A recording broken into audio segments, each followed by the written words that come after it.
Good morning from Europe right now, from Eastern Europe, that is, from Bosnia. Just wanted to do a quick live session just to kind of hit on the points that were being made by some truck drivers out there and some logistics professionals out there that were talking about trucking rates in the latest live session that I had last week, where I was discussing who's to blame for the trucking rates that we're experiencing right now and what that looks like for all of us, actually, for all of us that are involved in trucking and logistics, and who's struggling, who isn't struggling, who's paying the price, who isn't the price paying the price. Realistically speaking, if we're going to be honest with each other, the truck drivers are the ones that are mostly struggling. So the guys that are behind the wheel, the owner operators, the guys that actually have the 1 to 2 trucks, the 10 trucks, likewise, all of that, that's who's struggling. you know yes, freight brokers, the small ones that are out there actually in the field trying to get business and trying to do it based off of the carrier's prices, and the carrier themselves telling them, yes, I need this much to stay in business, I need this much for profit, this is what I need, this is my price. End of story. No negotiations. No, can you do lower? No, can you meet me halfway? No, can you do a lower price? This is where I need to be as a trucking company. If you like it, take it. If you don't, leave it. It's that simple. So those freight brokers that go out there and solicit business on the behalf of the truckers, so the truckers can continue driving and don't have to have a sales force, those guys are struggling. It's these bigger boys. These, again, the consensus in the video lately was the TQLs of the world and the CH Robinsons of the world and all of those guys. That's who's struggling. I mean, that's who's causing all this pain for all of us, actually. Yes, it is also the mega carriers. Yes, it is the shippers that are playing this game like, you know what? We got screwed 2021, so now we're going to screw all of you. There are those shippers out there. I have talked to such shippers. I have talked to shippers that just because I'm a freight broker, they just say, you know what? I don't really care what you have to say. You can't provide me value. Just get off my property. That simple. That simple. And it's all because of the freight brokers like TQL that go out there and shit on people. Literally just shit on people. Just whatever just, you know what? They go in there, and there was a gentleman in the comments section in the last video that was saying how, so they have a mandate in their office saying they're trying to get as close to 50% as possible. 50%. Hold on a sec. 50% of the entire value of that load as a freight rate, they're taking on a $2,000 load, they're taking $1,000, roughly speaking. It could be 800, it could be 700, it could be 1,300. On average, $1,000. That is wild. That is absolutely wild. Think of the mileage for $1,000 run. You know, realistically speaking, it should be 250 to 300 miles, $1,000. No questions asked. There's no, can you do lower? No, no. You want me to stay in business? You want to be able to call me again? $1,000 minimum, absolute minimum for a drive in. We're talking only drive in. We're not talking reefers or flatbed step decks, double drops. Obviously, double drops are way out of the question. So, with that being said, these guys go in there, they take the load for $2,000, right? And they say, yeah, we can only do 600 on this 250-mile lane or 300-mile. That's the max we can do. That's below operating costs. I don't care what kind of truck you have right now, what you're driving, whether you're driving an old beat up piece of shit or you're driving a brand new truck. I don't care. It doesn't make a difference. $2 a mile isn't going to cut it. You're not going to survive in this industry. So the trucking companies out there that are taking it for that cheap truck, I mean, I'm using the word pluralize, like trucking companies, the 1 or 2 man shows, like the 1 truck, 2 truck shows. Don't do it. $2 a mile is going to hurt our industry as well. You know what? I don't mind paying a little bit more in the grocery store if that means I can make an honest living driving a truck or providing for truck drivers that are making an honest living, trying to actually provide for their families. I don't mind paying a little bit more in the grocery store because of transportation costs. It's fine. because we're all going to be on our end. The economy is going to be rushing. It's going to be going. We're going to have the chance of actually being able to provide a service. We're going to be a chance to provide to stay in business, and we're going to get that chance of actually growing our fleet or amount of trucks, amount of owner operators available. So in the last video, there was a lot of talk about you know company drivers that are also struggling. Like there was a guy talking how he worked his whole entire career as a company driver, and just recently found out. I'm talking like a guy that's been in the game for decades. He just recently found out that the trucking companies take a little bit off the top before they even show him the rate, for example.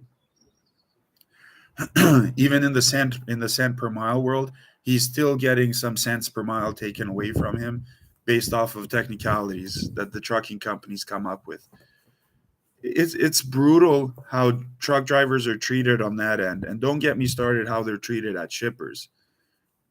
There's a Again, kudos, God bless the ones that actually do it the right way and treat a man like a man, a woman like a woman. They come in, yes, sir. Thank you, sir. Thank you for delivering. Thank you for picking up. You're wonderful. Whatever the case may be, a normal, proper human interaction.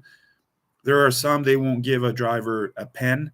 They won't give a driver a piece of paper. They won't give a driver access to the bathroom. That's the worst one, access to the bathroom. Um, they won't give the driver anything, but they expect the driver to follow every single rule.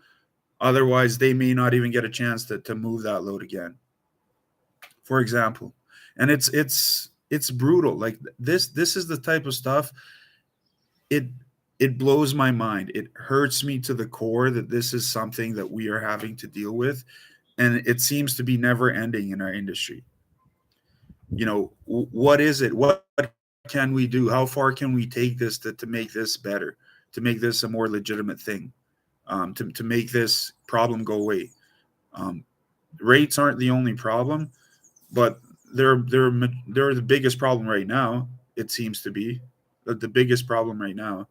And then all these trucking companies going out of business, not paying, like the one out of Florida that just one that mother trucker guy was talking about, out of Florida. I think out of Medley, they were saying Medley, Florida. It was a flagship transport, something like that. Brutal. That company was operating under 4MC numbers. There's some shady shit going on there with 4MC numbers. There has to be. There's no way that there isn't. It's like when a Chicago-based uh, trucking company calls me and they give me 6 different MC numbers. Oh, this one does not work. Try this one. Oh, this one does not work. Try this one. Like that kind of stuff. So there has to be something shady going on there. There had to be something that really affected the way that things are being shown to the drivers. The amount of comments that I got and the amount of emails I got with people struggling to find lanes, people struggling to find shippers, people struggling to just be given the rate that rate should be at. And these people aren't doing anything wrong per se. Um, they just don't want to run for cheap. They don't want to run and work for free because I in my opinion, I think we got rid of slavery a long time ago, but trucking seems to be the new slave movement. The new slavery type job. You know, I know to the core what it's like. I've been on the road with my dad as a truck driver as well. I've shat in those truck stop bathrooms. I have went around the facilities looking for people to take me in and looking for open dock doors and dealing with unruly forklift drivers and dealing with damages to the trailers and to the trucks at the facilities and dealing with brokers that just, excuse the language, but shit in your mouth if you give them an actual reasonable rate, right? It's crazy. I mean, aside from not taking cheap freight, what can be done? That's up for discussion. I mean, I don't know what you guys think should be done about this, but there's a gentleman in the USA. He's a truck driver. He's currently in Washington, tenting out, camping out.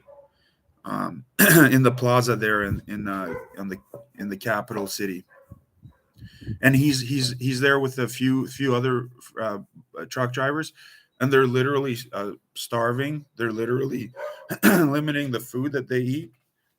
There are people on site to help them with blood pressure and things like that, make sure they don't die, but they're trying to make a statement. They're fighting for broker transparency. Now, is broker transparency going to solve the issue? It might be a starting point. It might be something that is going to do good for us. It might be something that's going to actually change something in the industry. I'd like to see it. I'd like to test it out. Right now, yes, I'm a freight broker myself, but I'd like to test that out. I'd like to see how far TQL takes it. I'd like to see the loopholes and the lobbying they try to do to get alternative bills passed to kind of mitigate the risk of exposing the rates that they show. Sometimes they're not even afraid to show it, right? I've seen bill of ladings from them, and it's horrendous. 32.50 they get on a load, they're offering it out for $900. I mean, that's a problem. That's a problem because you are destabilizing an ecosystem. You are destabilizing the driving no pun intended, the driving factor of our economy. And that affects all of us. It'll affect whether I even stay in freight brokering, because I don't know how much more I can take of certain freight brokers saying that they're making 46% profit margin on loads, and they're bragging about it openly. They're happy about it. Yep. Their excuse is, what, trucking companies took advantage of me in 2021, so it's time for me to return the favor. This eye for an eye type of approach to this problem isn't going to cut it. I don't think that's going to solve a single thing, because the next cycle, tables turn, we go back to the beginning. Then the brokers get their pie, or excuse me, the drivers get their pie. The brokers are just, it doesn't affect them though. Like I don't know why they would say that, because it doesn't affect them in any way. It literally does not affect them. Sure, the contracted rate stuff, sure, maybe on some lanes you're affected. But then you misquoted. Then you're not doing your job right. Because if you went into the pandemic quoting super low, thinking, yep, it's going to be low, and not realizing that there has to be an upswing, there has to be another uphill upswing, you quoted wrong, man. You didn't do the right thing. You didn't quote the right way. But the overall consensus, at least like my opinion, like what I got in the comments was, again, yes, it's warranted, and there's a lot of merit to just shitting on brokers and telling brokers that they're the worst. I get it. There's a lot of bad players in the industry, too many to count, and everybody's kind of trying to focus on like the smaller ones are trying to say, okay, if TQL's doing it this way, or CH Robinson or Nolan or any of those are doing it this way, then yeah, sure, yeah, I got to do it this way, and screw the drivers and screw the trucking companies, and this is how I'm going to scale my business. Absolutely not. Absolutely not. But the opinion that I got from the consensus I got from most of the comments was, what was the worst part about all that is the way that drivers are treated in addition to the rates from their respective trucking companies, the owners of those trucking companies. It's just, I cannot believe. I mean, it makes sense why turnover is 90% in any company, for example, for drivers. I wouldn't want to stay. Why would I stay if the dispatcher sucks? You know what?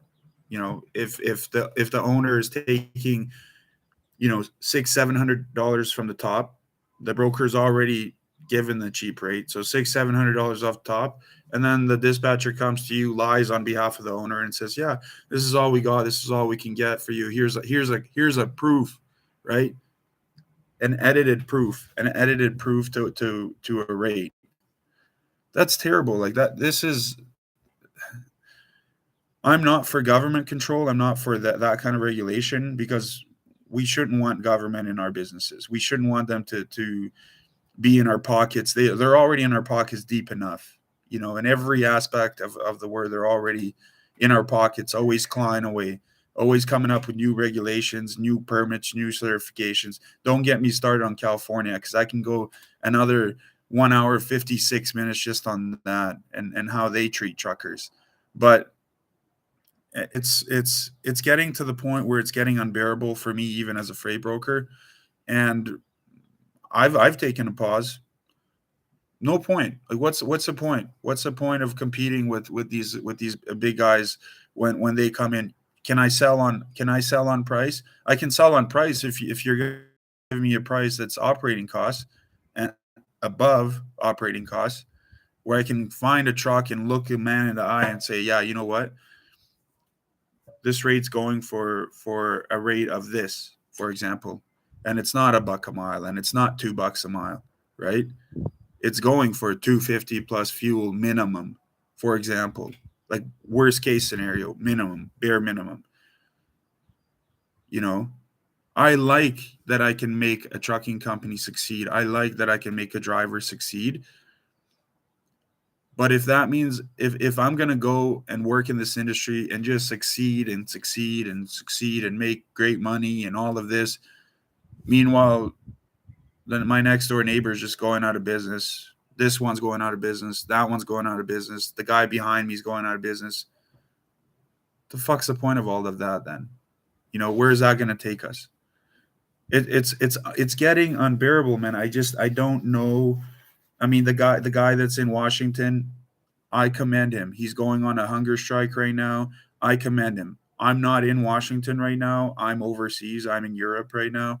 But he's doing something for all of you, for all truckers. So I commend him. He's trying to make a change. Yes, it's a starting point. Broker transparency is a starting point. My hands up. I'm willing to commit. I'm willing to say yes. You know what? We need this in the industry. We need this because, like, these big brokers, they hire young kids out of college, out of high school, not out of high school, but sometimes out of high school. They'll hire these young kids. They'll put them behind a computer. They call us pencil pushers. Truckers like to use that term. Sit behind the computer.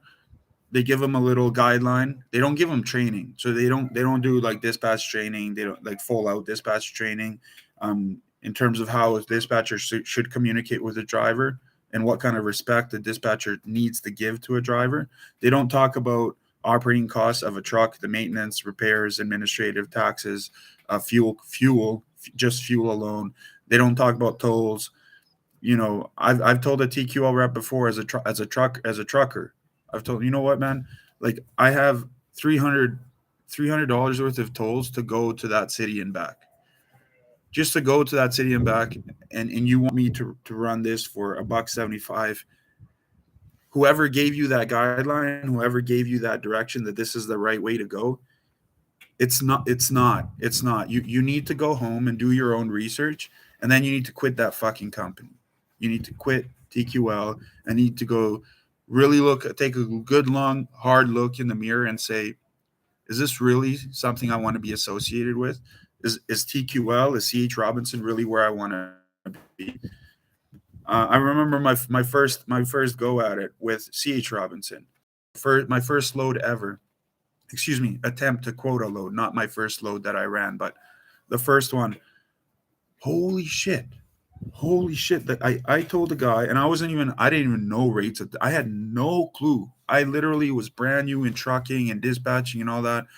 I told the guy, you know what, it's 200 miles. I need $700 because the chances of me coming back empty I was going to Toronto. The chances of me coming back from Toronto, it's really high because I've seen the outbound load stuff, the negotiating strength and all of that stuff on truck stop at the time. And so I was telling him, the chance of me coming back home to my domicile city, in Windsor, Ontario, very high. I need $700. He flipped out on me on the phone.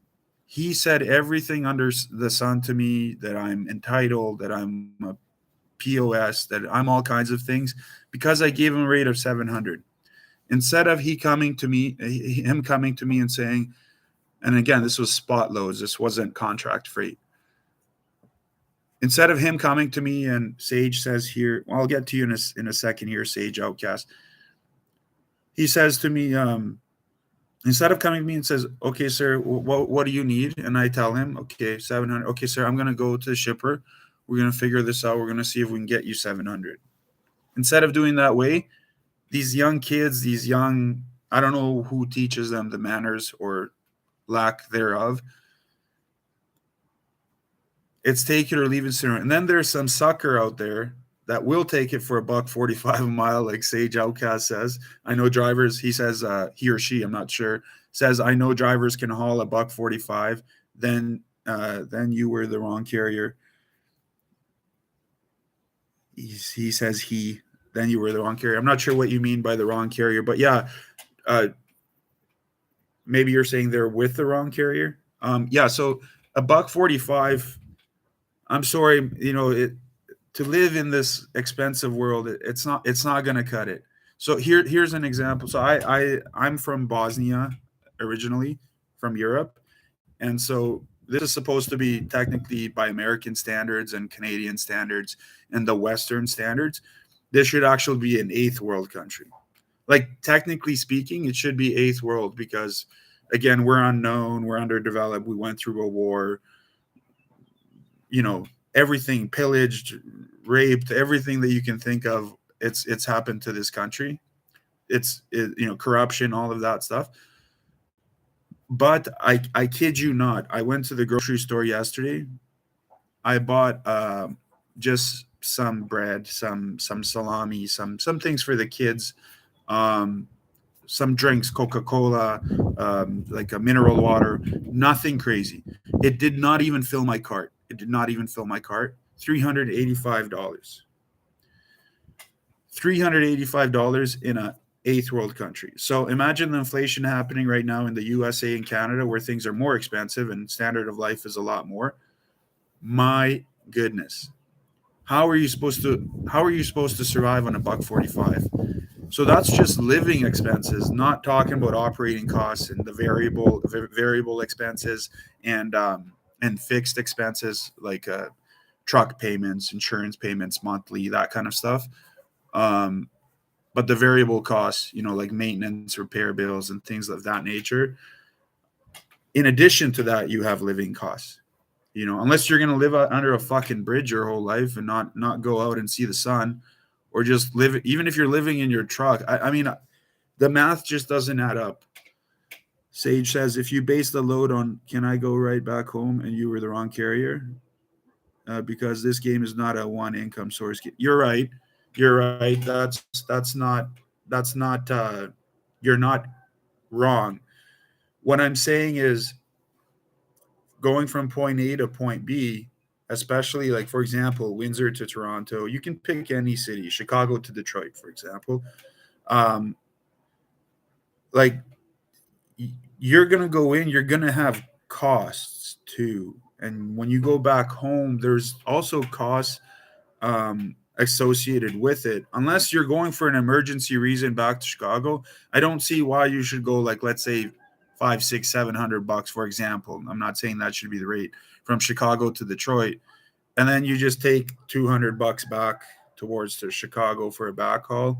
I mean, yeah, there should be laws of averages, but at the same time, like if you're going to go to a place where you're coming back home empty, you should be giving the proper rate. Like you shouldn't be giving standard average rate if you know out of that area you're going to come off shit or come off empty. Like people that go to Florida and take $1.45, that's ill-advised. Like that's not, there needs to be some. So Sage says, I know I have been in it for 20 years. Freight is based on supply and demand. It's true, Sage, but the shippers are paying on the supply and demand.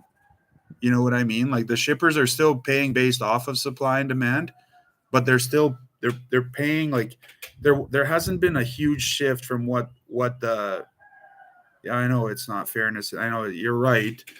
It's like what like from COVID to now, after COVID, after all this craziness that went on the last couple to few years, Um, the rate hasn't shifted that much in terms of what the shippers are actually paying. But what happens is brokers have a predisposition to say this is the market. So DAT tells me this is the rate, so that's the rate, and I'm going to stick to what DAT tells me, right? Like in that respect. So since they do that, like they have a higher profit margin because there hasn't been that crazy of a shift. Like here's an example, like New York to Los Angeles, there's still shippers paying 8 grand for that lane or 9 grand in some cases, right? Just because on the board you see $3,200, it's most likely $3,200 shown as the broker's profit. That's actually the broker's profit, but that's what they're giving you as a carrier. So Sage says, why would I give one truck carrier the same money as a carrier with the brokerage? Why would I give one truck carrier the same money as a broker? I get what you're saying from a capitalistic perspective. I get it. You're gonna take the cheaper option. I understand that. I get more for my money if I give the 800 to a broker than than a carrier. The broker can give me more service. The broker the problem isn't that the broker will take that load from you for a specific rate that's cheaper, that works for your budget. The problem is on the other end where the profit margin is big. So brokers can serve a purpose in the market, but if they take like $800 from you, they shouldn't give that one truck guy $400 or $300. Do you get what I'm trying to say? Like there should be some kind of, I'm not saying there should be a because that's too much government intervention. I'm not saying there should be like, you know, a crazy like broker can only make $10. Like brokers should make $100. It's fine. But when you get into the situation where they're making on an $800 load, they're making half of that. There's a bit of a disconnect there. Sage says, all the one truck can give me is one truck. All the truck can give me is one truck. So I understand where you're coming from. Brokers though that take loads, or shippers that give to brokers that can service them more, so to speak, they usually fall very short on service. Lots of cancellations, lots of reshuffling of carriers. There will be carriers that will take a load from that broker, then cancel on them last minute, and then you get into that whole situation where broker took the load for cheap. He thought he covered it because he found a carrier cancels on him. Broker goes on 401 411, shits on the carrier. The carrier's fucked from other brokers. He can't get loads from other brokers. That same broker that took that load for $800, for example, then gives it to another carrier that will get sucked into it and take it for $400. And it's just a cycle and it never stops. Sage says a broker can give me warehouse drop trailers, multi trucks. On the service level, Sage, you're right. Like I'm afraid, bro. I understand what you're saying. Like yes, I can do all of those things. I have my warehouse connections. My partner's involved in that. I can provide drop trailers because I can do pooling of trailers. I can do multiple trucks. I can do rail import, drayage export, drayage import. All of that stuff is fine. You're a freight broker too, so you get it too. What I'm saying.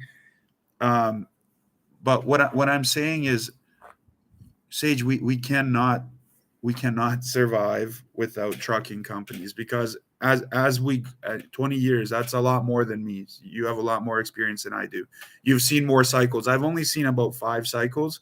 So I started as a freight broker. I started in 2012, but as a trucking company was a year and a half before that. So I've only been around for 14 years. You're doing it the right way though, in terms of being a CDL holder as well, and having that on your side, so you understand from the carrier's perspective the costs associated with running a truck down the road. So you were an owner operator as well. So see, there was one comment made. I don't know if you made it or someone else, in the last video that we were doing live on. They said that if there's not going to be any kind of broker transparency in terms of the freight rates, there should be at least some sort of mandate where the broker has to be a driver or own one truck for at least a year before they can get their freight broker license. So that way they can fucking see how hard it is out on the road. OTR speaking. So that would be that may be a solution to it, because we might see a lot of people just say fuck this industry altogether if they got into it right now, of course, where I'm not talking 2021 where the entire universe got into trucking and everybody got into moving freight for like $600 a mile, right? I remember there was a lane out of Ontario, California to El Paso, Texas. I kid you not, $45,000, 700 plus miles, maybe like 770 miles or something like that, and it was insane. Like, just thinking back to that, and what that lane is going for now is hilarious, right? But that was back obviously during 2021. Then, a buddy tells a buddy, a buddy tells a buddy, like that, what's it called, like Chinese what's it called, Chinese telephone, Chinese whispers or something. So this guy says to this guy, yeah, you know what, yeah, I'm doing this load for this much. This guy's, oh fuck, I'm gonna go get a loan, I'm gonna get a truck, I'm gonna get a used truck. Or there was not many new trucks available because of the whole part supply shortage and manufacturing supply chain issues. So people were like buying used trucks all over the place, getting MC numbers, getting approved by the FMCSA ASAP to get into the trucking industry. And then now I wonder where those people are and how they're feeling about everything that's going on right now. There were some golden times. There were some golden times in trucking, recently speaking. For me personally, as an asset company, a trucking company, I loved 2017, 2018. For me personally, like that, those are 2 years that I really enjoy. I loved 2013 because, at least for the winter time, because so like 2013, beginning of 2014, that winter, because there was a polar vortex that dropped down into North America, like deep south, and then it got like, we were getting like normal rates, what you should be getting on loads, or like excessive rates, not pandemic level rates, but excessive rates where like you could actually make a good profit on it. So there were cycles of this where there were actually, what did Sage say? That there would be no burgers if someone didn't flip them, right? I know. But do you have a recommendation, Sage, in terms of where we can take this in terms of actually fixing the issues? So I get it, supply and demand and all of that stuff. That's great, but where can we take it so we can have these drivers stay drivers and not just get out of the business altogether? See, what is carriers should get brokerages. Yeah, on the other end, yeah, carriers, by all means. I mean, if they want, they can start their own brokerages. I guess from a consultative perspective, I would always advise, if you do get your own freight brokerage, please separate the two. Like, in terms of entities, make sure your broker MC is separate from your trucking MC. Just separate the two businesses for liability reasons, for safety, security. Because if you as a freight broker fuck up, your MC's done for. You're going to get reported. Shit's going to go down the lane. Likewise, if something happens on the trucking end, it'll look bad on the brokerage as well. So from a business perspective, separate the two entities. Try to do 700%. Keep your word. Stay honest. Be integral. Don't give in to the TQL model of selling, and try to do things the right way. Sage says the truck driver is welcome to hire a salesperson. Sage, I get what you're saying. They are more than welcome to do so, but why should we as freight brokers be taking advantage of this? Like, why is it that we can use that as an excuse to cut them on the rate? Sage, if you and I went and we started to do volume and we got lots of volume, we can be living heck of a life at $100 a load, right? Is that not accurate? Why do we need to make $1,000 a load? There's advantage being taken if your cut is too big. That's the general consensus. So a lot of truck drivers aren't saying to you, you deserve nothing, you need to, go away. There are some that feel that way for sure, 100%, but they're not saying, it's not a personal thing. It's more like this. It's like you don't you cannot justify that the $1,000 that you made on this load is justifiable in essence of itself, right? Especially if that load warrants more money to get it done from point A to point B. I get what you're saying from a from a capitalistic perspective.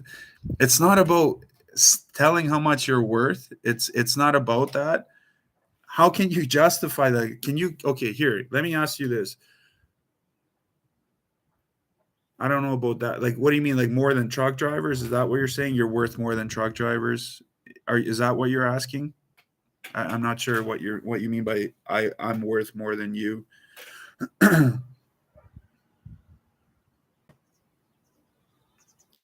I can tell by this I'm worth more than you. Okay, maybe you're speaking of maybe you are. Hey, Tage, and that's fine. If you're elevated, if you're above me, and you feel that way, you feel that yes, you. If you feel that way, you feel that you're elevated and you're you know the king of the crop in terms of freight brokers and in terms of logistics professionals. That's not a problem. The problem lies only with how you're treating truck drivers, because that's we need to find that as a resolution. Whether you're above me as a freight broker or you're worth more than me, and then me making $100 on a load, is what's the word? I don't know in English the word, like I'm subordinate to you. So like you are above me, and you feel that your worth or your profit margin should be $400 on a lane, for example. Whereas me on that same lane, I'll take my $100 and give the rest to the driver or the trucking company, excuse me. That's fine. You can run your business the way you want. But I'm asking you, instead of having that viewpoint. So if you hit the brakes, no pun intended, and you tell me, what can we do to change that, to change what's happening right now? Because all around us, people are fucking struggling, man. People are going out of business everywhere. In my city, in Windsor, people are going out of business and out of Canada, like respectively. In the US, again, a lot of my friends that I talk to that have trucking companies as well, they're struggling right now too. One trucking company out of Grand Rapids, Michigan, I won't mention their name. However, they are fantastic. Like a great company in terms of running loads all over the place. They're really good. One of them said, one of my friends said, a customer, an actual direct shipper of theirs, contacted them and said to them, can they take a 40% hit on the lanes that they're running for them, because there is a freight broker that came in at 40% cheaper, and that they will give the freight to that freight broker. So my friend said, so sir, no, we can't. It's not possible. We just cannot. I mean, we're already running relatively lean, right? We need to have some profit, but at the same time, we negotiated this rate a while back, and we ran this for a few years. Everything was going as planned. However, 40% cut is just not going to cut. It's not possible. Customer says to him, okay, no problem. We will give these lanes to the freight broker, and like, thank you for your service and all that kind of stuff. And then the next thing that happens, that shipper comes back to that same trucking company and says, the broker did not accurately quote this. They can't do it. They were not able to uphold the service levels. So there's that, like, service and price. Like, there's a disconnect there, right?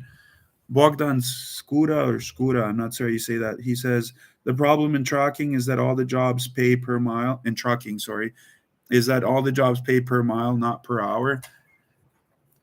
Hey man, I'm a big advocate. I was actually talking yesterday. We do some like dispatch training for people that, like students, people that are getting out of university. They see there's no, like, I got out of university too. I was in doing biochem. I was like, fuck, I can't find a job. Everyone wants 7, 8 years of experience. So I went down the route of dispatching, trucking, and stuff like that. So, anyways, we provide those services like for dispatch course and all that. And we were talking about again, truck order not used, layovers, detention. You guys are worth the time too. So in addition to the rates, the actual line haul, fuel surcharge, that also has to be added to the invoice, and that has to be a 100% accessorial. That's why it's accessorial, an extra charge. That, as an accessorial, needs to go directly to the driver. So if you're driving a flatbed, that $250 $300 tarp fee is not a TQL fucking let's get some coffee in the office fee. No, that goes to Bogdan Skura, the flatbed driver, for example, or Skura. Or if he's a drive-in driver, that goes to him for, let's say there's detention. And whoever came up with this bullshit 2 hours free detention can fuck off right now, because I cannot stand, or the GM rules of like 4 or 5 hours for free before you can charge them $25, $35 an hour. It drives me crazy. So yes, if there were additional fees, because there's so much waiting time in this industry, and so many cancellations, so many layover issues that happen throughout all kinds of lanes. It's, my goodness, it blows my mind. So if a load's $1,500 and you have a detention $300, the driver needs to get $300 for the detention because he's not moving. Time is money. Movement is money. No movement, no money. Time standing still, no money. So it's very simple in that respect. And Bogdan, thank you very much for your comment. That's a great point that you bring up. That's another big problem we have. Let's see here. Sage says, "How do you know the broker in not give a volume based rebate on freight?" So how much is time worth? How much is my time worth if I work to get the truck driver truck TONU? Sage, it's a cost of doing business. A truck order not used, it's up to you. Again, you have your own business model, Sage. But if you, so let's say, typically speaking, in the industry, this is what's been happening, and I hope all drivers understand this, and I hope everybody is aware that this is the honest, god awful truth. When you get a $250 truck order not used from your shipper, let's say in your contract with the shipper as a freight broker, that truck order not used, that TONU is $250. For example, it could be more depending on equipment, right? I mean, once you get into the specialized stuff, it could be $1,000 minimum cancellation fee. It could be a percentage of the actual quote that was the rate that was quoted when you get into specialized freight. But specifically for drive-in and all of that kind of stuff, OD's respect. I love OD. Truck order not used. Typically speaking, shippers give us freight brokers $250, right? So what these big boys will do, and some shit ass brokers will do, they'll say, yeah, you know what, this load's canceled, and we're going to give you $150. Okay, we're going to send you that revised tender. No, you're not going to fucking send me a revised tender. You're going to send me a revised tender for $250. There's no discussion about that, right? You as a freight broker, if you feel that you're worth $25 to go send a fucking email to someone and do a good deed for a carrier, you do that, man. Dude, you're allowed to go do that. If you feel that you're worth $100, okay, for example, on a truck order not used, if you feel that you're worth that, no, there's no regulations, there's no stipulations, there's nothing in the Constitution that says you can't have your $100.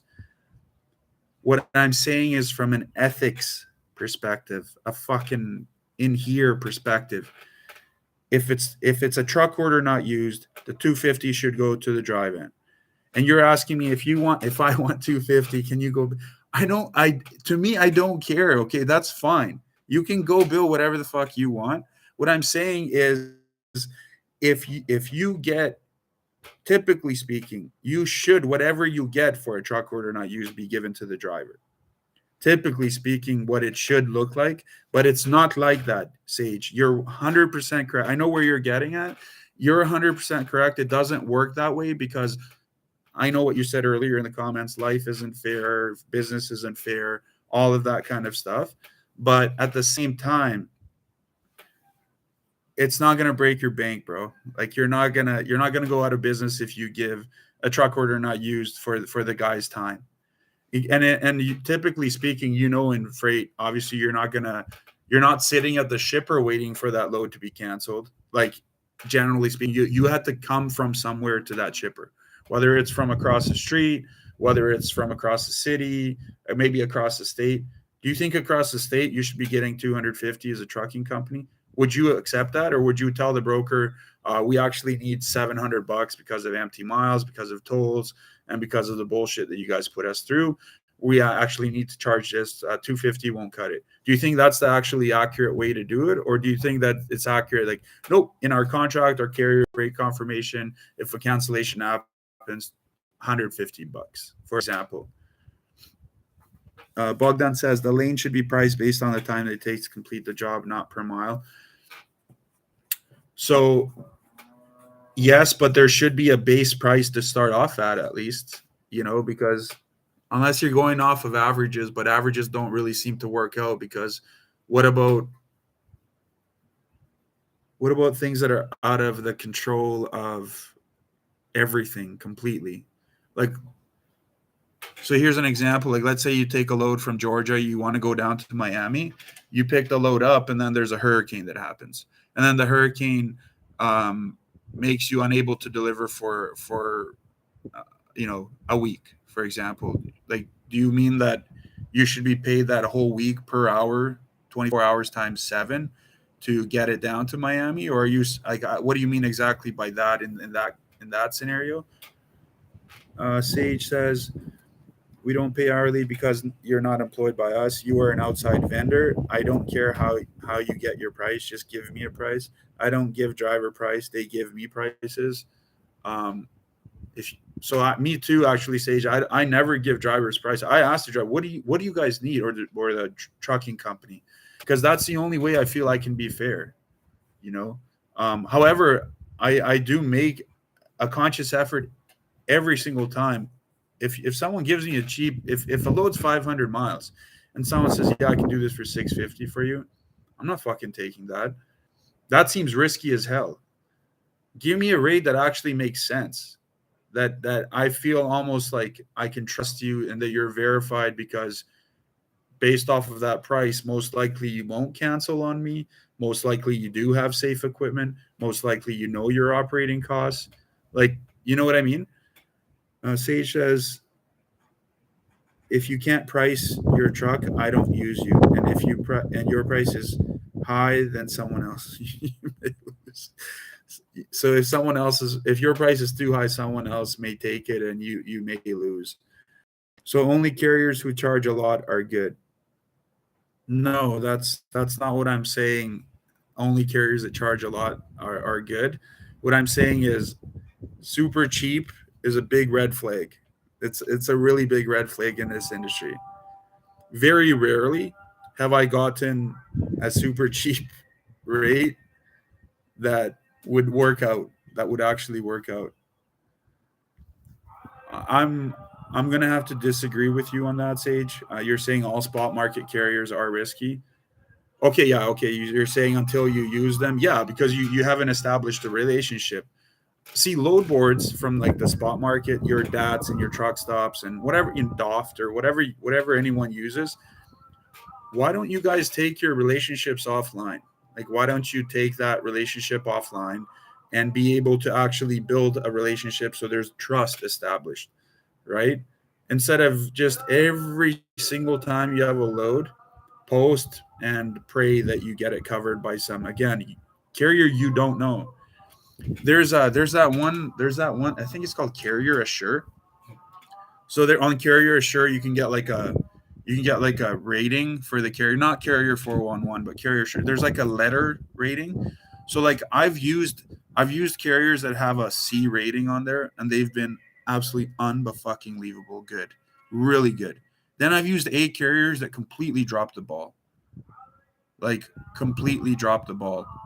So like what I'm saying is, uh, until you're right, until you use them, you don't know what to expect, and you can't go off based off of just a safety record if they're going to be good or not. But at the same time, there's risk associated in the business, of course.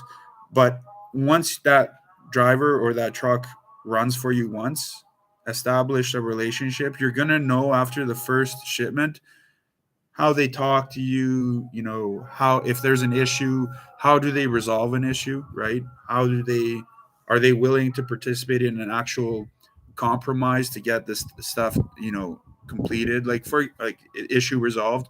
Like if there's an issue at the shipper, is the driver also actively trying to get the issue resolved with you as well? And are you as a broker trying to actively get in there and trying to get the issue resolved as well? Because that means a lot too, right?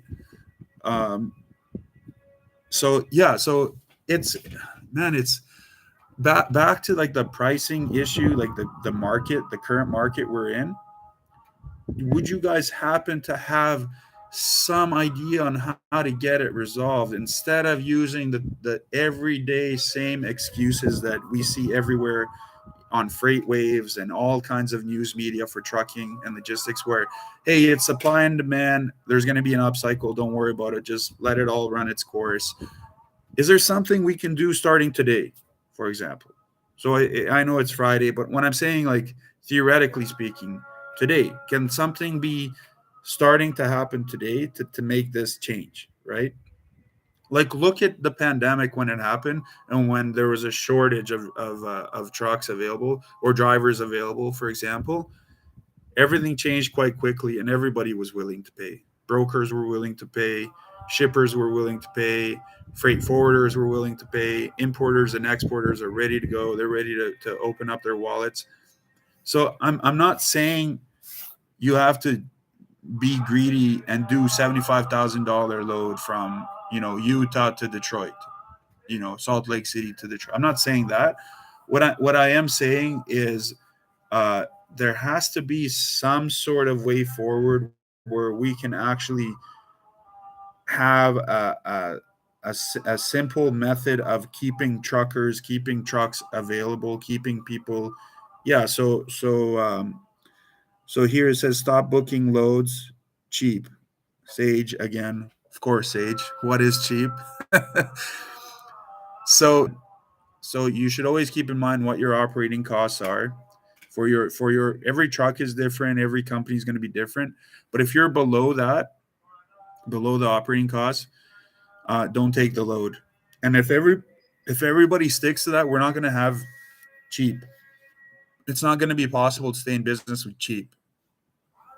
You know, inflation is around, right? Things are more expensive now, and it'll only get more and more expensive. So from that perspective, it's like, 200 bucks today is not the same as in 2000 or in 95 or in 85 or in 75. It's different. It's different. Sage says, so if I am at buck 45, buck 46 is green. That's a bit of an extreme example, though. Like, where are you finding these carriers at a buck 45? That sounds disgusting.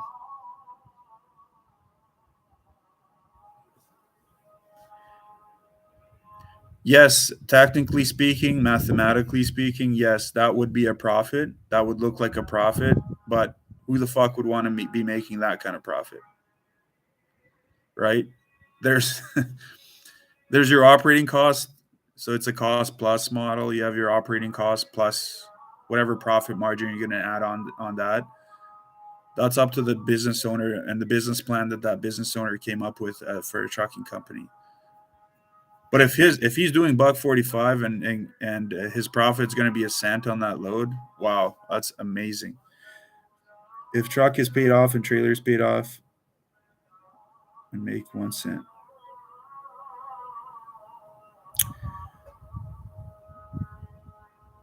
Yeah, but that's a bit of a yeah. That's a bit tough because Are you Sage? Do you think that mega carriers have been to blame for this, or are you? Do you like mega carriers? Like as a freight broker, what's your opinion of mega carriers? You know, like what do you see there? Like, do you feel that mega carriers have contributed to this, and that's why they've been so silent, and they just love what's happening right now and the carnage that's going on in the trucking industry?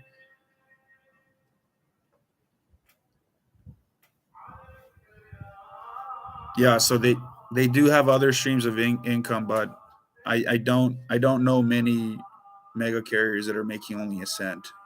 I don't see that to be true. I mean, I'm not calling you a liar, God forbid. I'm saying like that seems a bit of an extreme example, a cent.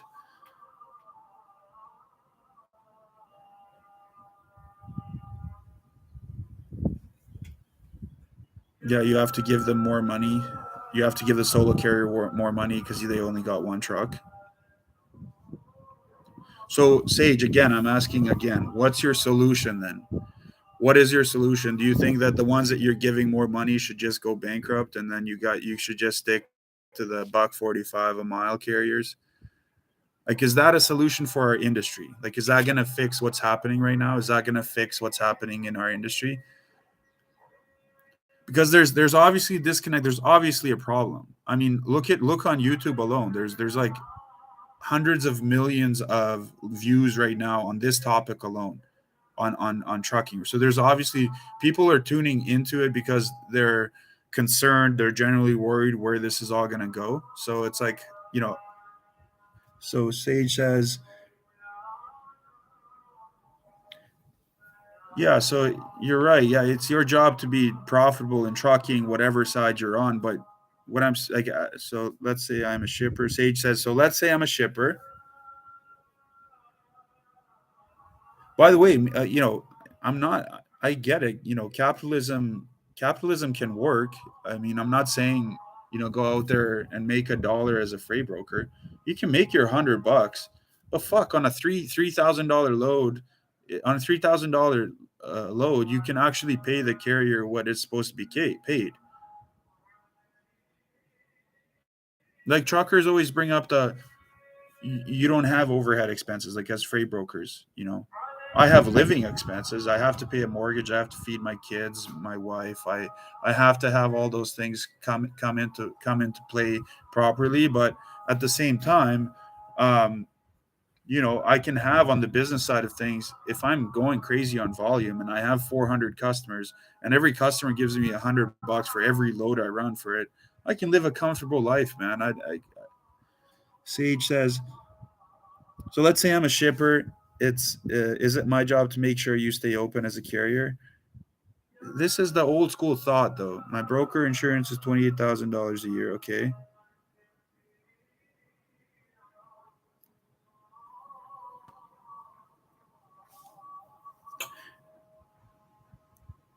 yeah, I know it's a lot of money, like the brokerage insurance and everything that you got to pay into. I get that, but go get your customers. Fuck, go get your customers. Go get more. You don't. You're not going to base your entire fucking thing on one customer, right? Yeah, I know the contingent stuff, contingent cargo insurance, and everything is. I know that it can get pretty hefty. Um, for all people, it depends. Everybody's contingent cargo coverage is going to be different.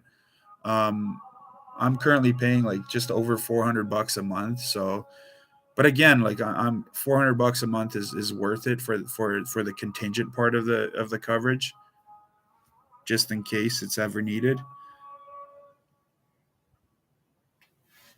Okay, 2 million. What would you say your average profit margin is, like percentage wise?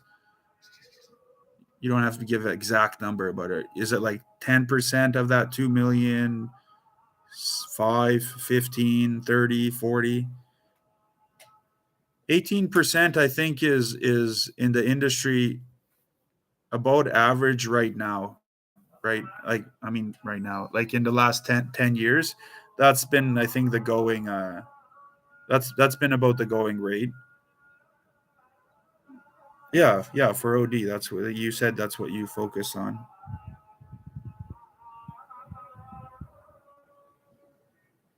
Yeah, 20 foot tall, 20, like the over dimensional stuff. Yeah. So yeah, and for the drive in cheap shit, that definitely should be a lower percentage if you ask me. Um, like the drive-in super heavy stuff, that should be like a lower percentage because you gotta keep like the carriers are going to give you a rate. There's no way that you can be making 18% on a. I mean, you could. I'm not saying that's what TQL is known for, but 20 foot tall and wide super loads. Yeah, I love super loads. I love everything that has to do with the over-dimensional, oversized world. All the escort pilots and surveys that have to be done if route surveys are needed and all that stuff. That's see, you're doing a good thing where you're getting into a niche. So that's really good that you're into that. Um, there's actually what's it called? When we ran our trucks up and down the 401 in Ontario, um, we didn't compete to go after the crazy big contracts. We didn't have too many trucks. So for us, it was like our niche is going to be expedite, things that do require dry vans or obviously loads that there's no dry van or there's no straight trucks around. So it's got to go in a dry van because it's, 4, 5, 6 pallets. And so, we'd bid on this expedite stuff and we'd stay busy. The dedicated stuff we got was based off of really good relationships with shippers that would give us loads to an area where we knew we could find loads back. We'd find those loads back home, rinse and repeat every single day, and it was fantastic until COVID ruined everything. Fucking COVID.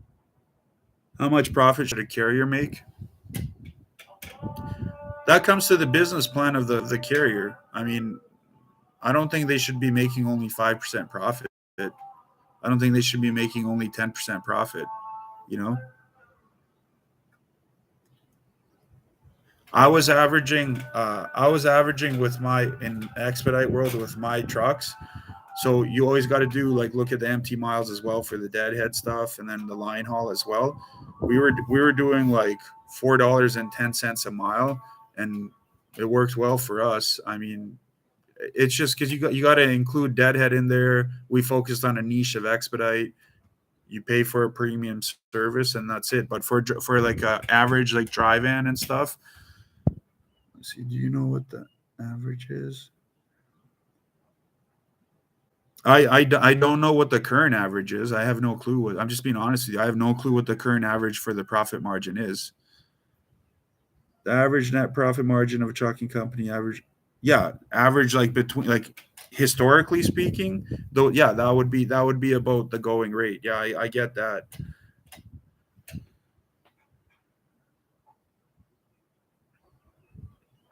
2.5% to 6%. But what? So again, what do you have a solution to the problem that's happening right now in 2023? Do you think that like what would be your recommendation? Just kind of stick through it, or do you have like an actual solid solid way forward? I don't think you're price like as a carrier. I don't think you're price gouging if you take more than that.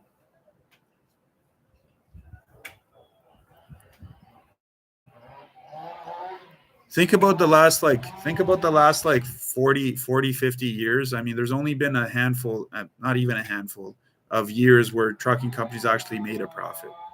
Like the smart ones obviously turned a profit. Oh, okay, so solution like trucking companies should learn business, learn how it works. Hire a salesperson. So you're saying trucking companies as a solution to go around this should get a sales individual, some representative, some business development rep that can go and actually find them shippers, like direct shippers.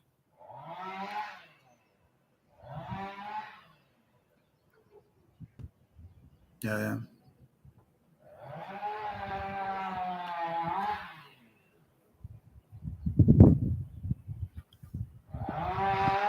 Name one industry that works without sales. Let's hear some names, guys. The strip club, no sales needed for that. I don't know. I mean, you're right in terms of sales and stuff. That's true, but um, sales is very important. I couldn't do it without a sales obviously, because what do I have? I'm selling a service. I need to do sales, right? So of course, McDonald's, he says, does sales.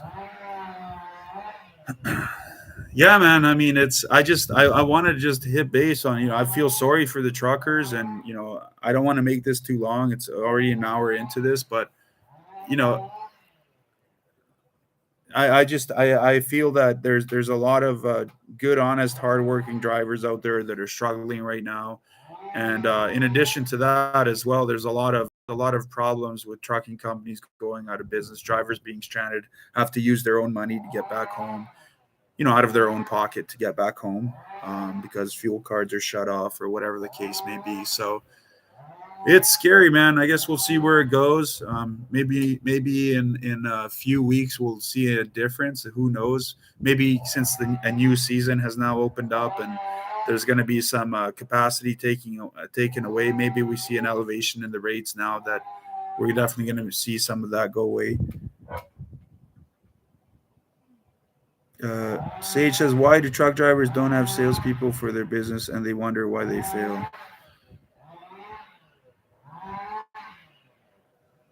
Why do truck drivers don't have salespeople for their business? I understand what you're saying, Sage, but I mean, we shouldn't be the final nail in the coffin for these people, man. Like, just because they don't have a sales force doesn't mean go and just shit all over them. Just take fucking 40% profit. You know what I mean? There's a guy on LinkedIn. I kid you not. He says 46% profit on his lanes, and he's so happy about it. Like, he's like, you know what? These guys took care of me. These guys, shit all over me during the pandemic. It's my turn now. And I just, oh man, I don't want to like offend a guy too much, man. Just it's freaking hard, man. It's hard to comprehend all this, as this is the world that we've come to know.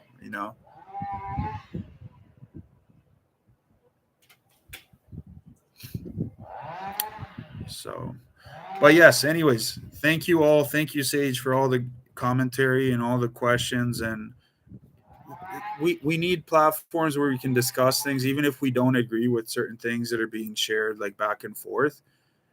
We need some sort of platform like YouTube. YouTube has been really a godsend for this, so people can open up and really talk about how they're feeling about what's going on.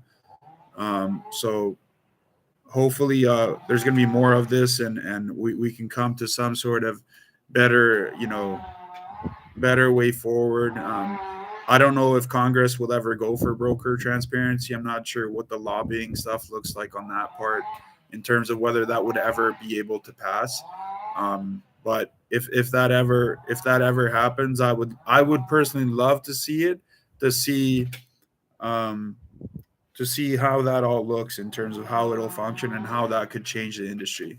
Sometimes you really don't know until you try something, right? So it could be a step forward in the right direction. So we'll see. Anyway, guys, take care. Thanks for tuning in. God bless, and we'll reconvene at a later date again. Peace. Bosnia's beautiful today. Look at the sheep. Look, I'm in a fucking farm right now. There's a river. There's a mountain over there. You can't see it. It's behind the garage there, but that looks like a pyramid almost. Yeah. I love this country. Plus 21 today. Beautiful, nice and breezy. Just a typical spring in Bosnia. So come visit, by the way. Come visit. All right. Cheers. Peace. Respect. Bye.